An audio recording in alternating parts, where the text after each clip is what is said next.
Here comes another mid-ranger, which is the Vivo Y35 with a price tag of 1099.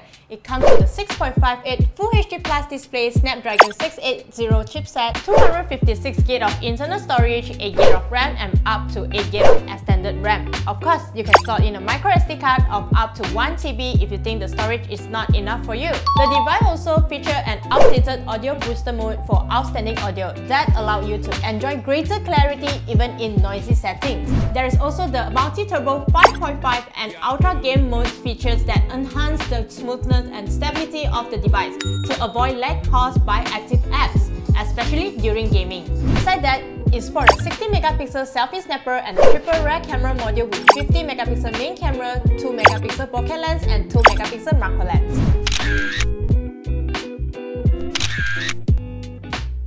Last but not least, it is powered by a 5000 mAh battery that supports 44W flash charge, and according to the company, the device can be charged up to 70% battery in just 34 minutes. So, what do you think about this device? Yay or nay?